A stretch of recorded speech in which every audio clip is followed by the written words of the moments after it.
Assalamualaikum warahmatullahi wabarakatuh.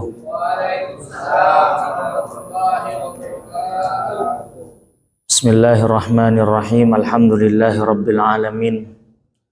Wa bihi nasta'inu ala umurid dunya waddin. Wassalatu wassalamu ala asyrafil anbiya'i wal mursalin. Sayyidina wa habibina wa qurrati ayunina wa maulana Muhammadin wa ala alihi wa sahbihi ajma'in, amma ba'du. Rabbi syrah li sadri wa yassir li amri wahlul 'uqdatam min lisani yafqahu qawli. Nawaina ta'alluma wa ta'lim wa tadhakkura wa tadhkir wa naf'a wal intifa' wal ifadata wal istifadah wal hasa ala tamassuki bi kitabillahi wa sunnati rasulihi wa du'a ilal huda wa dalalata alal khair ibtighu amradatihi wa qurbihi wa sawabihi subhanahu wa ta'ala. Amma ba'du, hadratal mukarramin wal muhtaramin, segenap jajaran DKM Masjid Baitur Ridwan yang saya hormati, ada Bapak Hari Salman, Syekh Arifin, Ustadz Wawan Hawami, dan seluruh imam sholat guru ngaji kita yang dimuliakan Allah, bapak-bapak, ibu-ibu, para jamaah semuanya yang insya Allah senantiasa mendapat keberkahan dari Allah Subhanahu wa Ta'ala. Alhamdulillah, bersyukur kita kehadapan Allah Subhanahu wa Ta'ala siang hari ini dalam keadaan sehat walafiat, bisa kembali berkumpul, bisa kembali bersilatul arham, bersilatul afkar, tukar pemikiran dalam rangka melanjutkan kajian ilmu fikih kita di siang hari ini. Alhamdulillah, salawat serta salam semoga senantiasa tercurah limpahkan kepada junjungan kita Nabi besar Muhammad sallallahu alaihi wasallam. Semoga kita dibimbing Allah untuk senantiasa mencintai Rasulullah, menjalankan sunnah-sunnahnya, dan insya Allah akan mendapatkan syafaatnya. Baiklah Bapak Ibu yang dimuliakan Allah Subhanahu wa Ta'ala, siang hari ini kita melanjutkan kajian fikih kita, di mana pada pertemuan sebelumnya kita sudah memasuki pembahasan tentang rukun-rukun di dalam sholat. Sedikit kita ulangi, review dulu sebelum kita melanjutkan, bahwa yang namanya rukun itu adalah sesuatu yang harus dikerjakan di dalam sholat. Dia tidak bisa digantikan dengan sesuatu yang lain, sehingga ketika ditinggalkan dengan sengaja ataupun tidak, maka konsekuensinya sholat kita batal. Dan kita sudah membahas bahwa rukun-rukun di dalam sholat oleh ulama dibagi menjadi beberapa rukun. Jadi rukun sholat itu ada 13.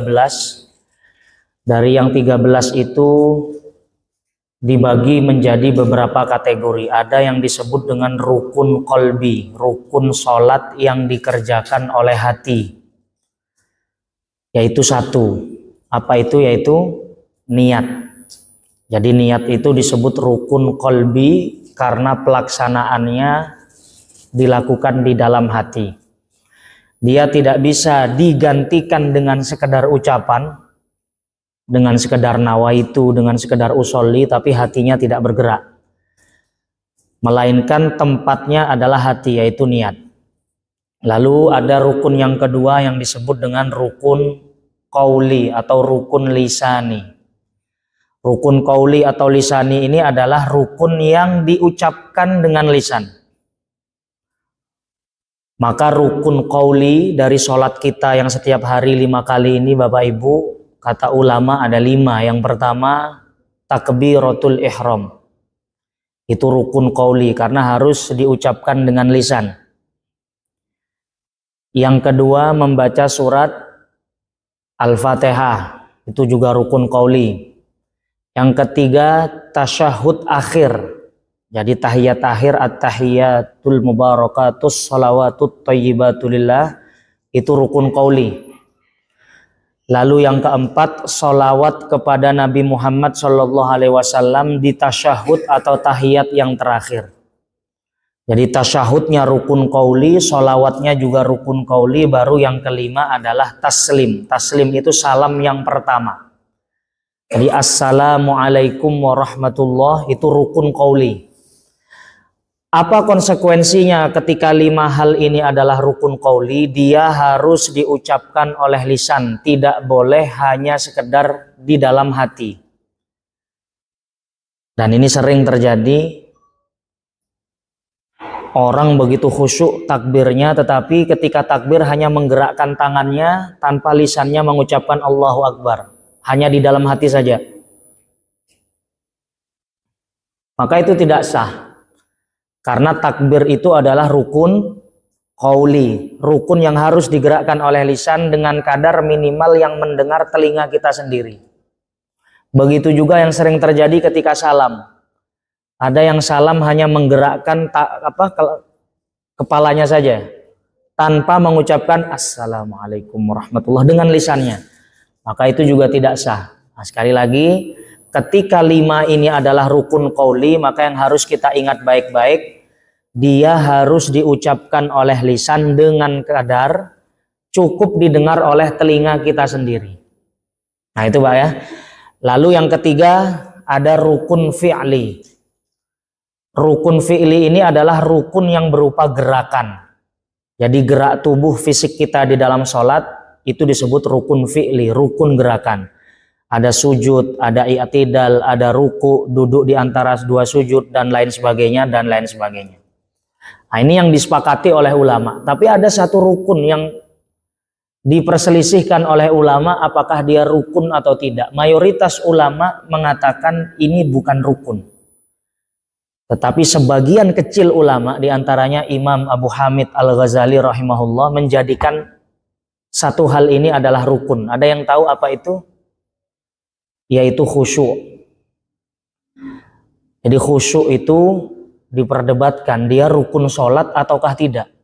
Mayoritas ulama mengatakan khusyuk kesempurnaan, tapi bukan rukun sholat. Artinya seandainya ada orang sholat tidak ada khusyuk, secara fikih sholatnya tetap sah, tapi tidak sempurna. Hanya Imam Ghazali rahimahullah yang menjadikannya rukun. Ini bayangkan Pak, seandainya ulama sepakat bahwa khusyuk ini rukun sholat, ini berat. Sepertinya berapa persen dari kita yang sah sholatnya di masjid ini? Hampir sulit, hampir sulit. Seandainya khusyuk itu dijadikan rukun sholat. Tetapi dia hanya penyempurna. Karena itu ikhtiar untuk menuju khusyuk harus terus kita lakukan. Maka di sebagian kitab, ada kitab At-Taqrirat As-Sadidah. Di situ dikatakan kalaulah kita tidak bisa khusyuk 100% di dalam sholat, minimal di 3 tempat ini kita bisa khusyuk. Khusyuk dalam arti mengangan-angan makna yang kita baca ini. Minimal di 3 tempat kita khusyuk. Kalau di 3-4 ini kita bisa khusyuk, insya Allah keseluruhan sholat kita sempurna. Yang pertama, ketika membaca doa iftitah pada lafadz inni wajjahtu wajhiya lillazi fataras samawati wal ard. Jadi kita khusyuk, bayangkan di situ, ya Allah, inni wajjahtu wajhiya, aku sedang menghadapkan wajahmu kepada Tuhan yang menghamparkan langit dan bumi. Itu dibayangkan maknanya Pak di dalam hati saat membaca doa iftitah. Lalu yang kedua, di dalam kitab Taqrirat dikatakan minimal kita khusyuk di tempat kedua, yaitu ketika dalam surat Al-Fatihah kita saat membaca lafadz iyyaka na'budu wa iyyaka nasta'in. Hanya kepadamu aku menyembah ya Allah, dan hanya kepadamulah aku memohon pertolongan. Itu diresapi maknanya saat kita membaca Fatihah, iyyaka na'budu wa iyyaka nasta'in. Lalu tempat yang ketiga, dan ini yang terakhir, ketika tahiyat. Ketika at-tahiyat itu ada satu kalimat, satu lafadz yang usahakan kita khusyuk saat mengucapkan lafadz itu. yaitu ketika mengucapkan assalamu alayka ayyuhan nabiyyu wa rahmatullahi wa barakatuh. Kenapa dianjurkan khusyuk? Karena kita sedang uluk salam kepada baginda Rasulullah Muhammad sallallahu alaihi wasallam. Dan domir yang digunakan adalah domir khitab, assalamu alayka. Artinya apa? Di dalam bahasa Arab ketika menggunakan assalamu alayka atau assalamu alaikum, itu berarti objeknya ada. Objeknya hidup dan ada. Makanya Al-Quran Islam tidak mengajarkan assalamu alaihi, tapi assalamu alaika. Seakan-akan Nabi Muhammad SAW ada di depan kita saat kita tahiyat. Jadi, ya Rasulullah, aku mengucapkan salawat dan salam yang penuh dengan ta'zim kepadamu. Jadi itu diresapi maknanya saat membaca tahiyat. Kalau di 3 tempat ini Pak, kita bisa khusyuk minimal di 3 tempat ini. Meskipun saat ruku ingat jemuran misalnya, saat iktidal ingat misalnya dompet kok tadi tidak ketemu, lupa naruh kunci dan lain sebagainya. Minimal di 3 tempat ini insya Allah ketutup semuanya. Mudah-mudahan kita masuk dalam level yang khusyuk ala minimal ini, minimal. Amin ya rabbal alamin. Sebab janji Allah yang beruntung adalah qad aflahal mu'minun allazina hum fi salatihim khashi'un. Sungguh beruntung orang-orang yang beriman. Siapa? Allazina hum fi salatihim khashi'un, yaitu yang bisa khusyuk di dalam salatnya. Nah, tapi itu tidak disepakati ulama sebagai rukun. Alhamdulillah, seandainya rukun agak berat kita. Nah, sekarang kita sudah masuk pembahasan rukun yang kedua. Kemarin kita sudah membahas panjang lebar tentang niat. Kita sekarang membahas rukun yang kedua, yaitu takbiratul ihram. Kita semua sudah mengamalkan ini, cuman kita bahas beberapa detail hukumnya, barangkali ada yang masih belum kita ketahui sehingga bisa mengingatkan. Kenapa disebut takbiratul ihram? Takbir yang mengharamkan. Jadi ihram, ahrama yuhrimu ihraman itu sesuatu yang mengharamkan. Di sini dikatakan li'annahu yuharrimu biha 'alal musalli ma kana halalan lahu qablaha. Sebab dengan takbir itu Allahu Akbar, setelah takbir itu kita diharamkan untuk melakukan sesuatu yang sebelum sholat itu sebenarnya boleh. Makanya disebut takbiratul ihram, takbir yang mengharamkan. Makan misalnya, sebelum sholat masih bisa makan, masih bisa minum. Tetapi ketika kita sudah masuk Allahu Akbar, sholat sudah apa? Makan sudah nggak boleh lagi, minum sudah nggak boleh lagi. Apa misalnya? Ngomong. Sebelum sholat masih bisa kita nyapa, sehat Pak Arifin, lama nggak kelihatan, gimana kabarnya di Bandung, liburan kemana aja. Tapi ketika sudah takbir Allahu Akbar, jangan dilanjutin. Ngobrolnya stop, sudah haram. Nah, makanya disebut dengan takbiratul ihram. Makanya di dalam haji, di dalam umroh itu ada namanya ihram. Kita menggunakan pakaian ihram. Kenapa disebut ihram? Sebab ketika orang sudah bertalbiyah labbaik Allahumma labbaik, sudah niat ihram, baik umroh maupun haji, maka segala sesuatu beberapa pantangan sudah tidak boleh dilakukan. Tidak boleh mencukur rambut, mencukur bulu, menggunakan pakaian yang berjahit dan lain sebagainya dan lain sebagainya. Nah, jadi itu arti dari takbiratul ihram. Nah, Bapak Ibu, yang rukun dari takbir ini adalah, sekali lagi saya ingatkan, lafadz ucapannya. Jadi Allahu Akbar, lafadz yang kita ucapkan itulah rukunnya. Kalau masalah gerakannya, itu bukan rukun, itu penyempurna. Nah, ini perlu kita ketahui agar jangan sampai kita ribut hanya gara-gara hal yang sebenarnya sifatnya penyempurna, bukan pokok. Mau diangkat begini, mau begini, mau begini. Itu semua kaifiyah penyempurna saja. Yang rukun adalah kita mengucapkan Allahu Akbar. Sebab ini sering kelewat. Nah, sekarang agar rukun kita ini menjadi sah, jadi takbir itu sendiri memiliki syarat agar takbir kita itu sah. Nah, tampak sepele Pak ya ilmu fikih ini, tapi setelah didetailkan ada hal-hal penting yang harus kita perhatikan. Nah, sebelumnya apa dalil bahwa takbiratul ihram ini rukun dari sholat. Hadis baginda Nabi Shallallahu Alaihi Wasallam, beliau bersabda, miftahus sholah al wudu wa tahrimuha at takbir wa tahliluha at taslim. Kuncinya sholat adalah wudu. Tahrimnya, pembukaannya adalah takbir, dan tahlilnya adalah dengan salam. Tahlil itu menghalalkan kembali sesuatu yang tadinya haram, yaitu dengan salam. Nah sekarang di sini ulama merumuskan bahwa untuk bisa dikatakan sah takbiratul ihram kita di dalam sholat ini, Bapak Ibu, harus memenuhi beberapa syarat. Yang pertama di sini dikatakan yajibu ayyukabbira qa'iman haitsu yalzamuhul qiyam falau nataqa bit takbiri asna al qiyam ila sholati lam tasih. Jadi syarat pertama agar takbir kita dikatakan sah, takbir ini harus diucapkan dalam kondisi kita berdiri dengan sempurna. Jadi berdiri dengan sempurna. Contohnya gimana Pak Ustadz? Ada nggak orang takbir saat belum berdiri sempurna? Ada. Biasanya orang tuh ketika nungguin iqomah, nungguin qomat, dia sudah nunggu dari tadi misalnya, kemudian petugas qomat itu qad qamatis shalah, Allahu akbar, la ilaha illallah, imamnya takbir Allahu akbar, dia berdiri begini, Allahu akbar. Jadi berdirinya belum sempurna, masih duduk begini, dia sudah takbir Allahu akbar. Nah, itu belum sempurna. Jadi takbir itu harus dilakukan ketika posisi berdiri kita sudah sempurna. Yang sering kejadian itu sebenarnya adalah makmum yang masbuk.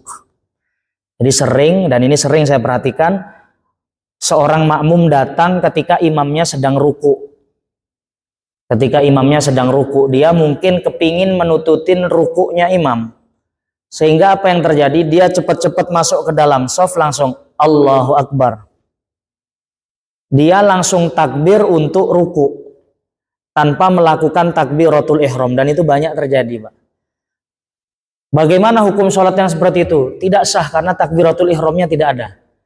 Yang dia lakukan itu bukan takbiratul ihram, tapi takbir intiqal, takbir perpindahan untuk ruku. Nah, jadi ini pohon perhatikan, kalau kita masuk ke dalam masjid, imamnya sedang ruku, takbir dulu. Kita takbiratul ihram dulu, Allahu Akbar, tidak perlu membaca Fatihah, langsung takbir yang kedua untuk ruku. Fatihahnya sudah ditanggung sama imam. Jadi Fatihahnya sudah ditanggung sama imam. Kalau kita nututin imam ruku, jadi misalnya imam sedang ruku, kita takbir Allahu Akbar, Allahu Akbar, kita nututin ruku meskipun hanya sebentar, maka satu rakaat kita dihitung, Pak. Satu rakaat kita dihitung ini. Tapi beda kasus kalau imamnya ruku, kita takbir, saat kita ruku imamnya sami Allahu liman hamidah. Gitu ya. Jadi ketika imamnya i'tidal, kita seret begini. Itu berarti rakaat kita tidak dihitung. Jadi batasan kita dihitung apakah kita dapat rakaatnya imam ketika kita nututin dia ruku meskipun hanya sesaat dengan kadar ucapan subhanallah. Tapi kalau tidak, maka rakaat yang ini tidak dihitung. Artinya setelah imam salam, kita nanti nambah lagi. Kita nanti nambah rakaat lagi. Itu syarat yang pertama. Lalu yang kedua, ayyantiqa bit takbir hala istiqbalil qiblah. Kita mengucapkan takbir dalam kondisi berdiri sempurna, lalu pastikan menghadap kiblat. Menghadap kiblat dipastikan, dan acuan menghadap kiblat itu dada. Dada, Pak ya, ibu-ibu juga. Jadi acuan kita menghadap kiblat itu adalah dada kita. Artinya apa? Kalau ketika sholat ada yang lirak-lirik kanan kiri, bukannya boleh, tetap sah sholatnya, tapi kurang sempurna. Cuman ya tidak batal karena acuan menghadap kiblat itu dada. Jadi kalau ada orang yang tolak kanan kiri, tetap sah sholatnya meskipun tidak sempurna. Selama dadanya menghadap kiblat, berarti dia dianggap menghadap kiblat. Jadi takbir itu setelah sempurna berdiri, pastikan menghadap kiblat, baru kita Allahu Akbar. Jangan asal gas saja, kita berada di tempat yang baru, belum ketemu kiblatnya yang mana, langsung takbir. Di tengah sholat baru dikasih tahu, lalu balik kanan. Jangan begitu, Pak. Pastikan dulu kiblatnya ngarah kemana. Sekarang ada aplikasi banyak, kiblatnya mereng ke sana, mereng ke sana. Apalagi di hotel-hotel itu sudah disediakan biasanya di bandara-bandara, maka kita alhamdulillah dipermudah. Lalu yang ketiga, ayyakuna takbiru bil lughatil arabiyyah. Takbir ini rukun qauli yang harus dilafatkan dengan bahasa Arab. Bil lughatil arabiyyah, dengan bahasa Arab. Allahu Akbar. Tidak boleh diterjemah ke bahasa daerah masing-masing, sebab nanti setiap daerah akan beda-beda terjemah. Allah gede banget katanya orang Betawi, kata orang Jawa Allah. Gimana orang Jawa? Orang Sunda gimana Pak Arifin? Jadi masing-masing punya bahasa yang berbeda-beda. Tidak sah takbir kecuali dengan bahasa Arab. Nah gitu Mas ya. Jadi takbir itu harus menggunakan bahasa Arab. Kecuali satu hal yang dikondisikan. Satu hal yang dikondisikan bagi orang yang baru masuk Islam, lalu beberapa menit masuk waktu sholat dan dia belum sempat belajar. Maka dalam kondisi itu dia dimakfu untuk tidak berbahasa Arab kalau memang tidak tahu sama sekali. Selebihnya dia harus mempelajari sehingga dia bisa takbir menggunakan bahasa Arab. Allahu Akbar. Nah gitu. Lalu yang keempat, ayyusmi'a nafsahu idza kana sahihas sama'. Nah ini ya saya ulang lagi sekali lagi. Takbir itu rukun qauli sehingga kadarnya harus bisa diperdengarkan oleh telinga kita sendiri kalau telinganya tidak ada gangguan pendengaran. Jadi kadarnya itu takbir kita diucapkan dan didengar oleh telinga sendiri kalau memang telinga kita normal, tidak ada penyakit. Nggak usah keras-keras, apalagi kecuali kalau jadi imam. Kalau kita jadi makmum atau jadi munfarid, tidak perlu bacaan itu dikerasin sampai kanan kirinya terganggu. Itu namanya taswis. Taswis itu kalau sampai mengganggu kekhusyuan kanan kiri bisa haram nanti. Cukup dilatih Bapak Ibu mengucapkan supaya yang dengar telinga kita aja, termasuk baca Fatihah dan lain sebagainya. Bismillahirrahmanirrahim. Alhamdulillahirabbil alamin. Ini tidak nyindir siapa-siapa ya, ini bahas kitab saya. Nggak ada yang disindir ini, nggak ada yang disindir. Jadi berusaha dilatih Pak, berusaha dilatih supaya yang dengar cukup telinga kita, apalagi kalau kita jadi makmum. Ya semuanya penting ini dicatat ini. Lalu yang kelima, bagaimana kalau ada orang yang di sini ada permasalahan? Kalau ada orang yang bisu gimana Pak Ustadz? Di sini dikatakan kalau orang yang bisu dalam bahasa Arab disebut akhras. Akhras itu bisu. Sini dikatakan yuharriku syafataihi walahataihi bit takbiri qadral imkan. Orang yang bisu tidak bisa berbicara, maka rukunnya dia dengan menggerakkan bibirnya, dengan menggerakkan mulutnya, itu sudah dianggap sah. Karena berdasarkan hadis idza amartuku bi amrin fa'tu minhu mastata'tum. Idza amartukum bi amrin, kalau aku memerintahkan kamu suatu hal, lakukanlah semampu yang engkau mau, yang engkau mampu ya. Jadi kalau tidak bisa ya sudah mau gimana lagi. Lalu yang kelima, antaktarinan niyatu bit takbir. Jadi ada rukun yang dibarengin dengan takbir, yaitu niat. Saya sudah membahas pada pertemuan sebelumnya, niat itu harus dilakukan di awal perbuatan. Karena rukun pertama sholat itu takbir, maka niat harus dibersihkan di dalam hati ketika kita takbir. Jadi ketika Allahu Akbar, dari lafadz hamzah Allah, roknya akbar, disitulah tempat kita membersihkan niat. Allahu Akbar. Usolli fardhu zuhur. Ya Allah, saya niat sholat fardhu zuhur. Nggak harus bahasa Arab kalau niat. Yang jelas niat kita itu dibersihkan ketika takbir, karena takbir adalah rukun yang pertama. Baru yang terakhir adalah mualah.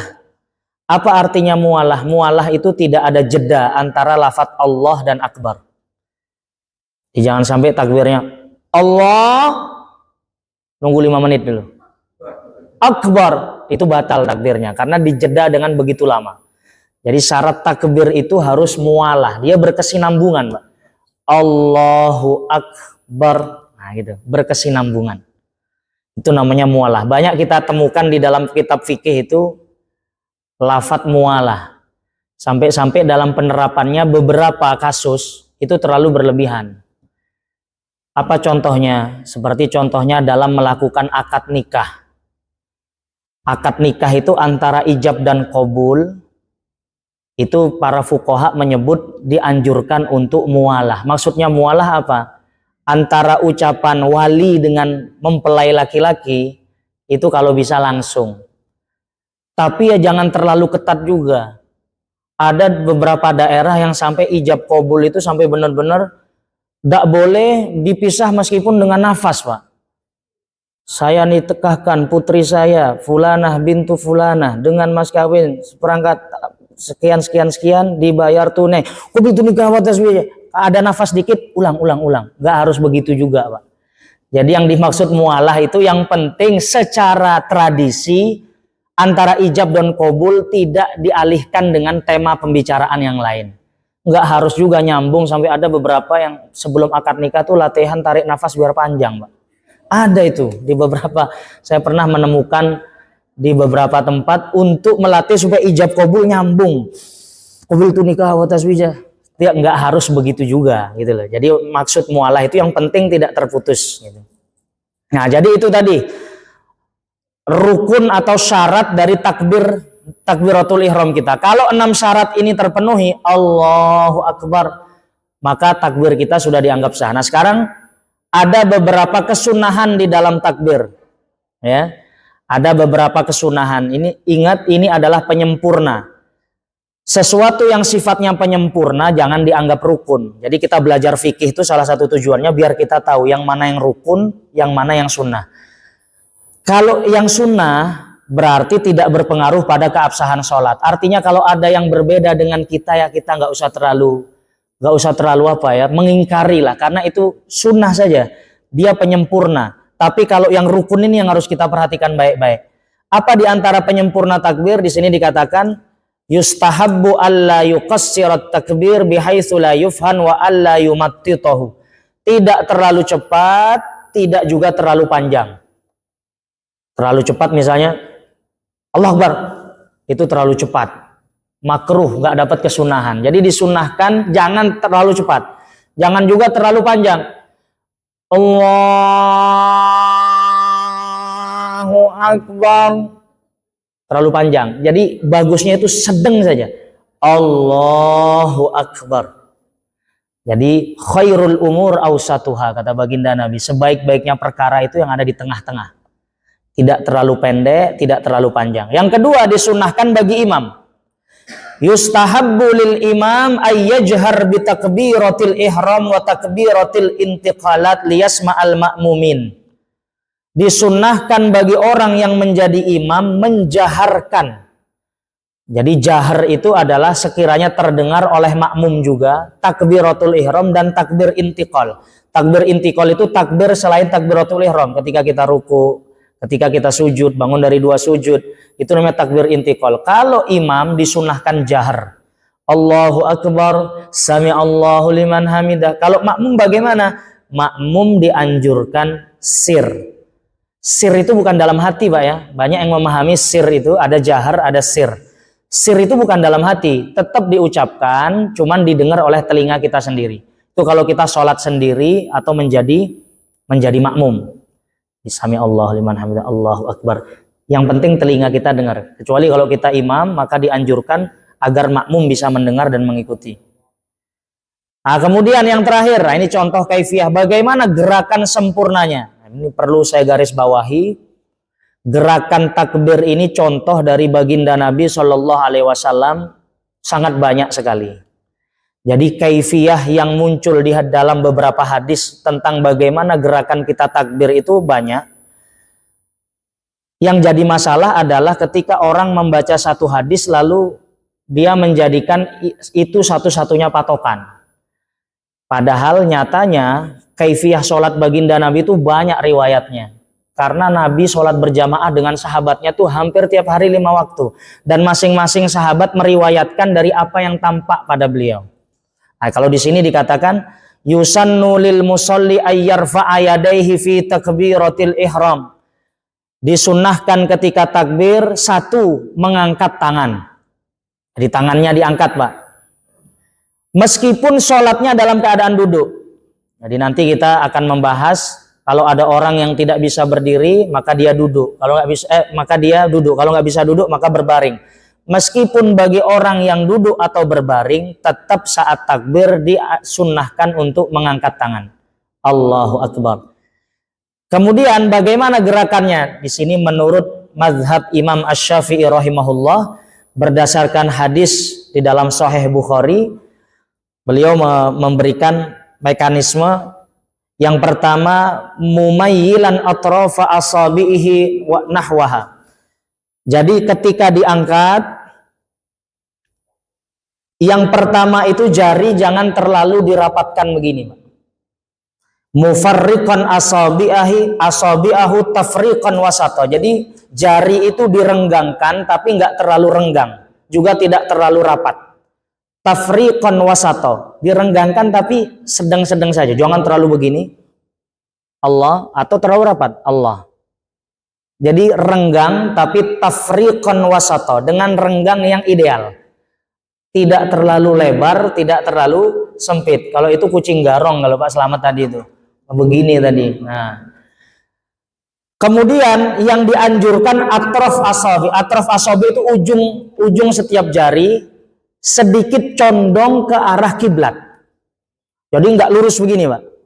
Nggak lurus begini. Ini terlalu lurus.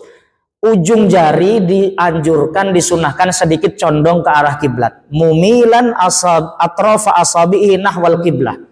Dia mencondongkan. Nggak begini juga, Pak. Itu ada yang begini, dia enggak.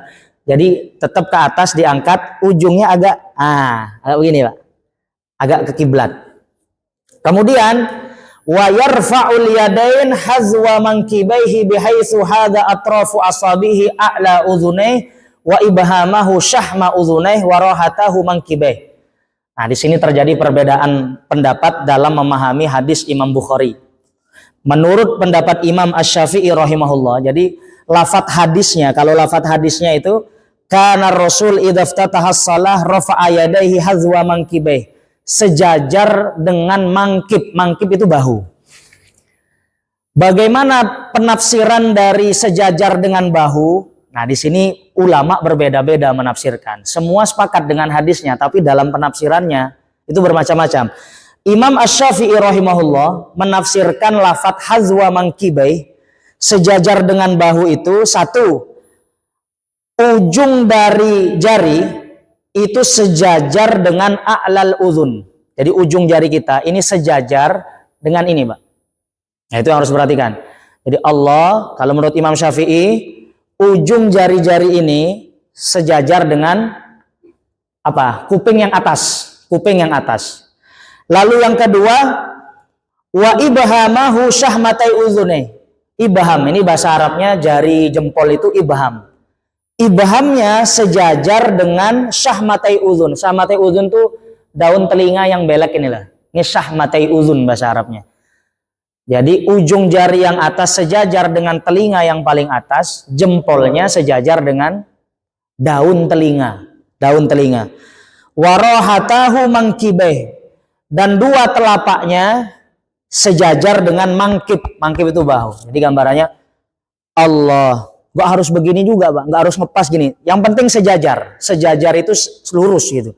Allah. Nah, yang atas lurus dengan kuping atas. Jempol lurus dengan syahmatal udhun. Baru yang telapak ini sejajar dengan bahu. Allahu Akbar. Itu menurut mazhab Imam Asy-Syafi'i rahimahullah.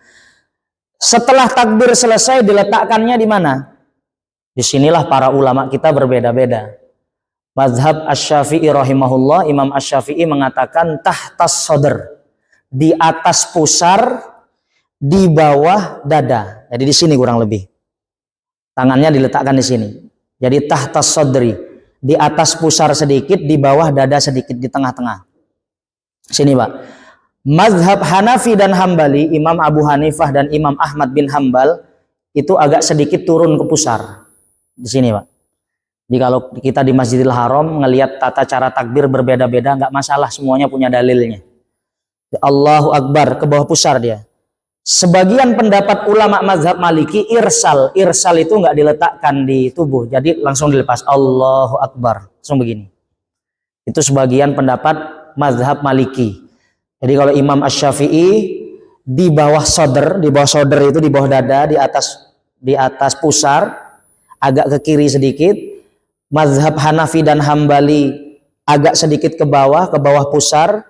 Sebagian ulama mazhab Maliki, Imam Malik mengatakan irsal itu lepas saja. Allahu Akbar. Jadi nanti kalau melihat orang sholat seperti itu, ya kita nggak usah nuduh aliran-aliran baru, tidak usah seperti itu.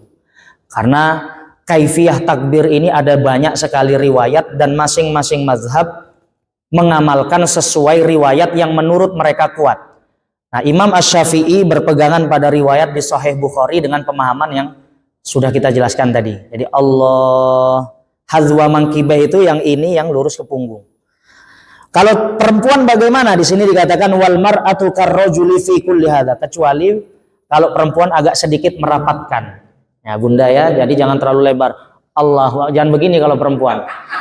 Jadi kalau perempuan itu dalam berbagai gerakan sedikit dirapatkan. Allahu Akbar. Itu kalau perempuan, termasuk ketika ruku, termasuk ketika sujud. Jadi ada bagian yang dirapatkan. Kalau lelaki ketika sujud sunnah renggang begini. Kalau perempuan rapat. Menutupin, iya menutupi agar aman, Pak. Agar aman. Jadi itu diantara pembeda perempuan dan laki-laki di dalam masalah ini. Kemudian yang terakhir agar takbir kita sempurna. Kemana mata kita menghadap saat sholat? Para ulama sepakat ketika kita sholat disunnahkan mata kita mengarah pada tempat sujud kecuali pada dua kondisi. Jadi mata kita ini dianjurkan melihat ke tempat sujud. Di mana kita sujud, mata kita arahkan ke situ. Kecuali pada dua kondisi. Yang pertama ketika at-tahiyat. Ketika asyhadu an la ilaha illallah, mata kita melihat jari kita.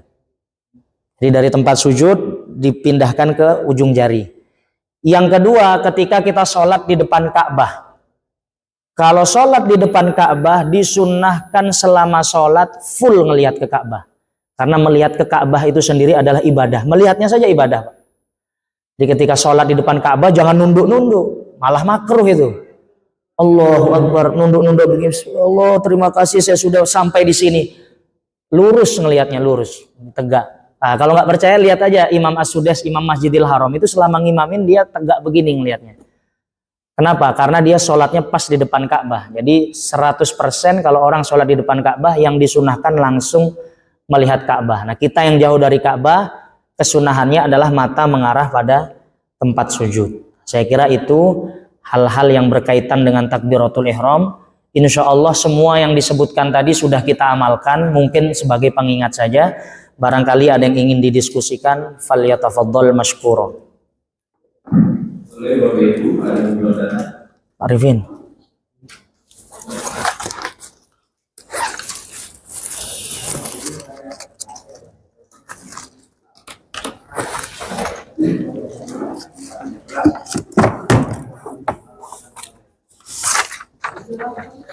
Assalamualaikum. Waalaikumsalam warahmatullahi wabarakatuh.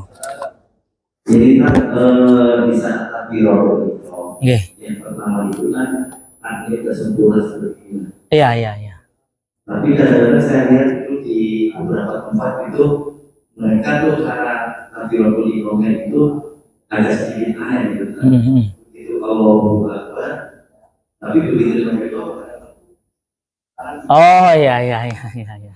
Itu gimana? Iya. Terus ada lagi seolah-olah itu udah takbiratul ihram benar, tapi di saat mereka untuk ini apa namanya meletakkan adalah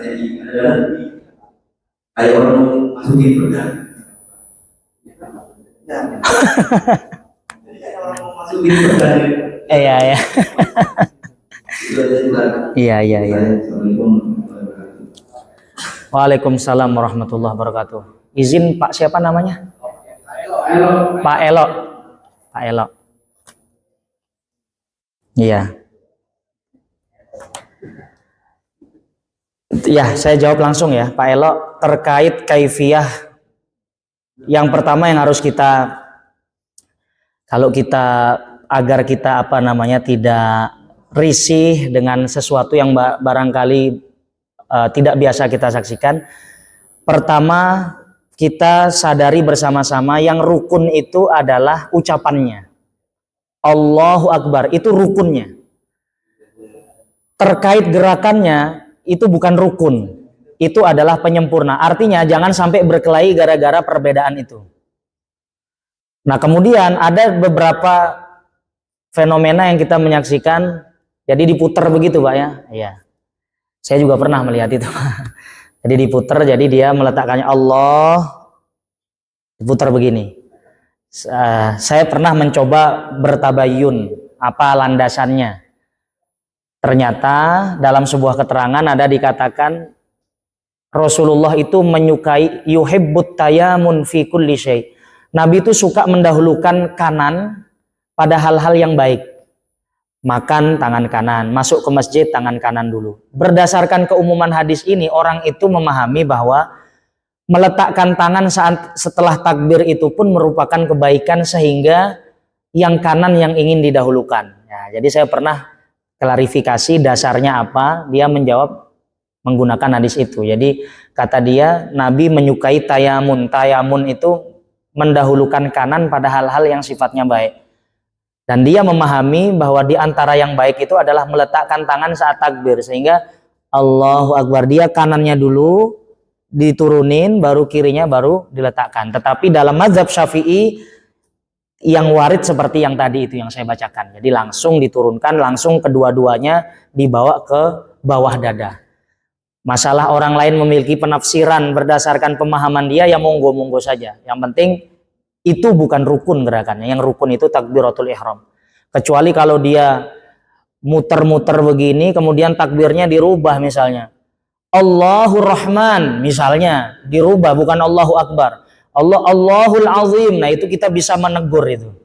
Kita bisa mengingatkan karena lafadz yang rukun adalah Allahu Akbar. Jadi gitu yang pertama Pak Elo. Lalu seperti naruh pedang gitu Pak Elo ya. Apapun itu, walhasil dia tidak mempengaruhi batalnya sholat. Barangkali dia memiliki dasar, ya monggo-monggo saja. Tetapi yang saya sampaikan di sini sekali lagi, kita ngaji fikih berdasarkan teks fikih yang difahami oleh Imam Asy-Syafi'i rahimahullah, dan menurut ijtihad pemahaman Imam Asy-Syafi'i, posisi tangan itu di bawah dada dan di atas pusar sedikit tanpa berlebihan ke pinggang, Pak. Itu kan di pinggang namanya tadi itu. Dicukup di bawah. Atau barangkali Pak Selamat nanti bertugas di daerah yang dingin, takbirnya agak begini misalnya, ya monggo-monggo saja, tidak sampai batal sholatnya. Cuman meninggalkan sesuatu yang afdol. Yang afdol adalah yang warid sebagaimana dirumuskan oleh ulama kita. Saya kira itu Pak Elo. Yang penting takbir lafadznya masih sama, saya kira sudah sah ibadahnya. Terima kasih. Mari. Pak Arifin ini. Waalaikumsalam warahmatullahi Iya.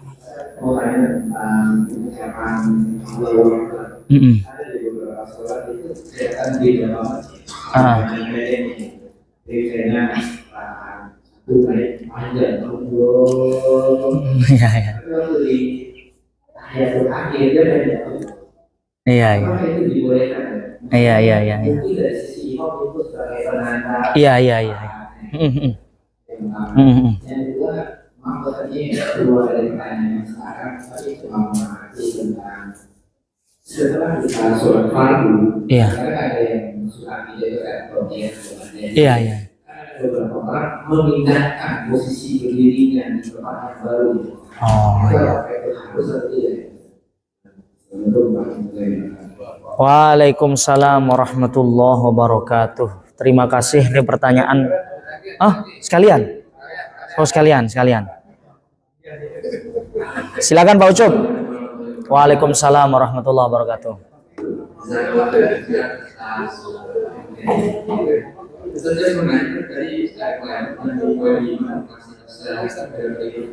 Apa? Yang kelima.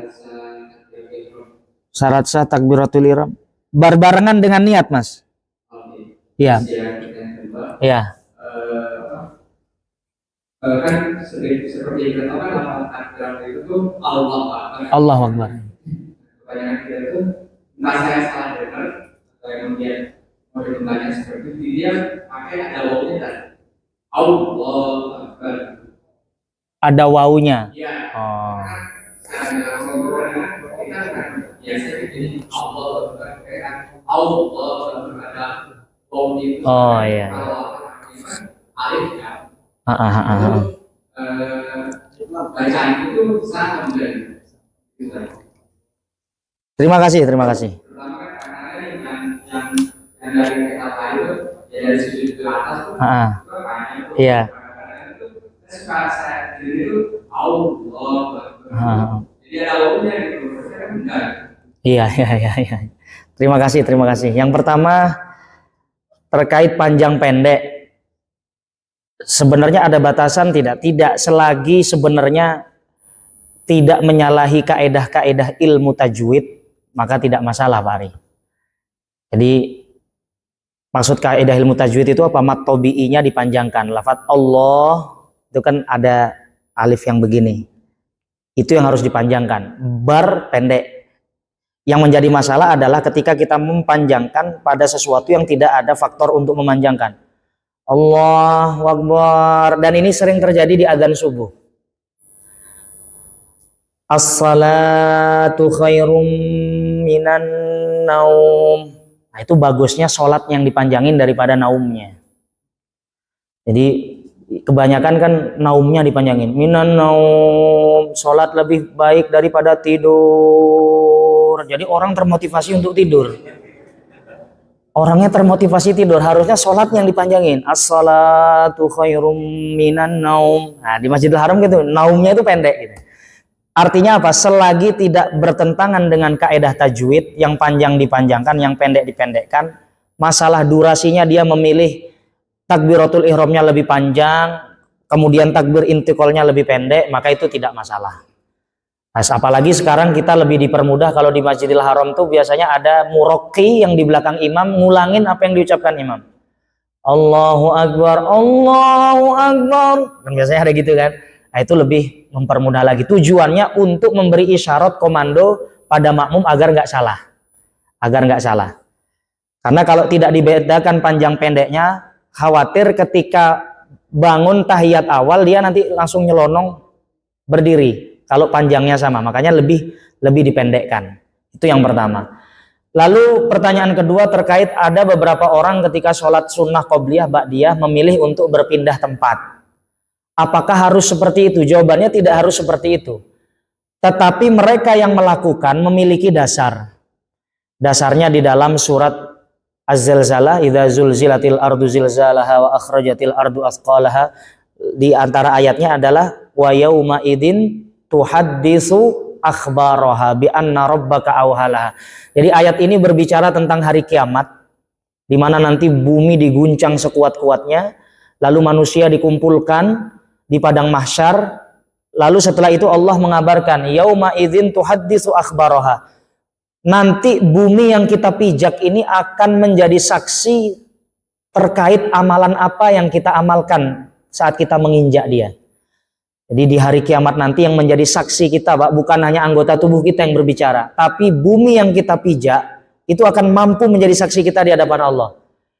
Si fulan pernah bermaksiat di atas saya. Itu nanti ada bumi yang ngomong seperti itu. Makanya berdasarkan penafsiran itu, semakin banyak wilayah bumi yang kita gunakan untuk kebaikan, semakin banyak yang akan menjadi saksi kita di akhirat nanti. Nah, itulah sebabnya kalau kita sholat fardunya di sini agak geser dikit sholat sunnahnya. Supaya apa? Supaya saksi kebaikan kita itu semakin banyak. Tapi nggak usah terlalu lebay sampai sholat di lift, sholat sunnah nggak usah juga, Pak Arifin. Itu terlalu jauh. Ya cukup tukeran sama yang di kanan kirinya gitu. Jadi itu diantara alasannya Pak Ari. Jadi untuk memperbanyak saksi kita akan kebaikan kita. Geser-geser aja. Yang penting kanan kirinya nggak masalah. Ya, iya menjadi saksi kebaikan kita. Kemudian Pak Ucup terkait Allah itu ya. Ya, jadi dalam tajwid itu ada tafkhim, ada tarqiq. Jadi ketika menyebutkan lafadz Allah, kalau sebelum lam jalalah itu harokat dhammah atau fathah, maka lam jalalahnya itu dibaca tebal, tafkhim. Tapi kalau sebelumnya kasroh, maka lam jalalahnya dibaca tipis. Misalnya billah, kita bersumpah billahi, itu jangan billah, jangan. Kasroh itu tipis. Billahi, walillahi ma fis samawati wa ma fil ard. Jadi kalau sebelumnya kasroh dia tarkik itu tipis. Billahi, lillahi. Tapi kalau sebelumnya fathah atau dhammah, di situ memang harus tebal secara tajwid. Termasuk diantaranya a. A itu fathah. Allah. Bedanya apa sama, kan seakan-akan kedengarannya wau ya, wau disukun. Sebenarnya itu bukan wau disukun. Mulutnya mencucung tapi lidahnya sudah bersiap-siap di posisi lam. Diletakkan di posisi lam. Jadi ketika kita mencucung sudah siap nah, posisi lidah sudah ada di lamnya. Allahu Akbar. Kedengarannya wau sukun memang kedengarannya, tapi hakikatnya nggak seperti itu. Hakikatnya nggak seperti itu. Yang penting kita fokus ke bacaan kita benar. Masalah kesannya orang lain mengucapkannya gimana ya terserah. Itu yang penting kita mengucapkan lam jalalah di diri kita sendiri sebaik-baiknya. Allahu Akbar. Jangan malah ketika fathah ditarkik, malah nggak enak. Allah jadinya. Jadi kalau dalam bahasa Arab ketika fathah itu harus ditafkhim. Allah. Mencucung lidah kita sudah ke huruf la. Allah. Nah, jadi saya kira itu Mas Ucup. Tidak apa-apa kalau kesannya begitu, mungkin karena telinga kita saja. Bisa jadi takbir kita didengar sama orang lain begitu juga. Allah, ya kan? Tapi sebenarnya itu tafkhim di dalam tajwid. Saya kira itu, Pak Ibul. Ibu-ibu mungkin? Oh. Wah, berat biasanya nih. Waalaikumsalam warahmatullahi wabarakatuh. Ustaz namanya nih, kan kalau kita mau sholat itu kan mata harus dipejamkan atau harus melotot ke? Karena sholat itu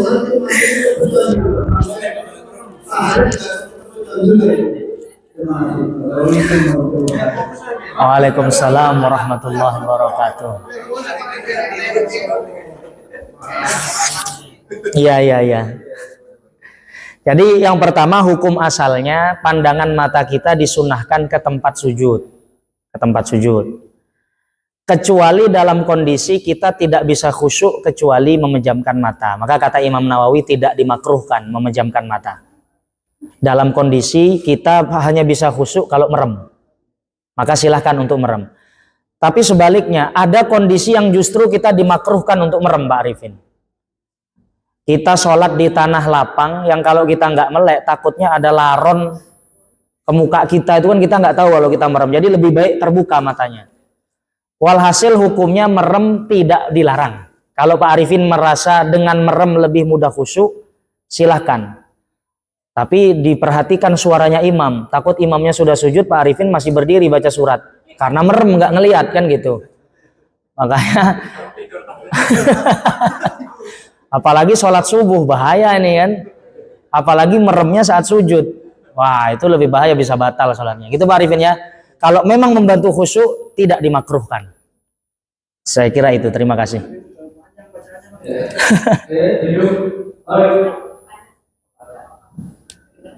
Kedengeran. Waalaikumsalam. Setelah sholat itu saya sering lihat yang laki-laki itu salaman. Ya. Apa memang ada dalilnya? Oh, iya. Mungkin bisa diterapkan juga gitu kan, kalau yang karena. Iya.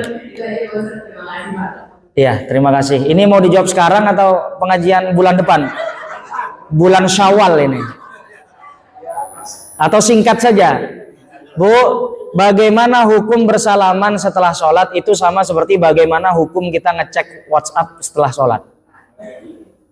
Hukum asalnya mubah. Tapi khusus bersalaman ini kan ada dalil umumnya. Ma min muslimaini yaltaqiyani wa yatasafahani. Tidak ada dua orang muslim yang bertemu berjabat tangan illa ghufirat dzunubuhuma, kecuali ketika berjabat tangan itu diampuni dosa-dosanya. Itu hadis sahih. Dalilnya umum, tidak dibatasi salamannya itu setelah sholat, sebelum sholat, itu mutlak, tidak dibatasi. Makanya kata Imam Izzuddin bin Abdussalam, kalau sebelum sholat kita sudah ketemu dan salaman, maka setelah sholat hukum salamannya mubah. Mubah itu ya gak dapat pahala juga gak dosa. Tapi kalau sebelum sholat kita belum ketemu, setelah sholat mau salaman, ya masuk ke dalam keumuman hadis tadi. Nanti dianggap mendapatkan pahala sunnah dan bahkan bisa menghapus dosa. Jadi tidak usah terlalu ketat masalah ini, karena ada orang yang mengingkari salaman setelah sholat, tapi dia sendiri setelah sholat lihat HP gitu. Ya lebih baik salaman kan begitu. Salaman ada unsur ibadahnya. Lihat HP, ngecek dompet, ngecek rekening, ya sama aja seperti itu kan. Jadi itu Bu ya, hukum asal mubah. Tapi ada dalil umum yang menunjukkan anjuran ketika kita bertemu saudara kita muslim, saling berjabat tangan dan insya Allah akan menggugurkan dosa. Apa ini? Nah, kalau Pak Arifin langsung zikir dia, fokus dia, khusyuk. Cukup Ibu ya. Ya, mudah-mudahan menjadi ilmu yang bermanfaat. Mari kita tutup dengan doa kafaratul majlis. Subhanakallahumma wa bihamdika asyhadu an la ilaha illa anta nastaghfiruka wa natubu ilaik. Assalamualaikum warahmatullahi wabarakatuh.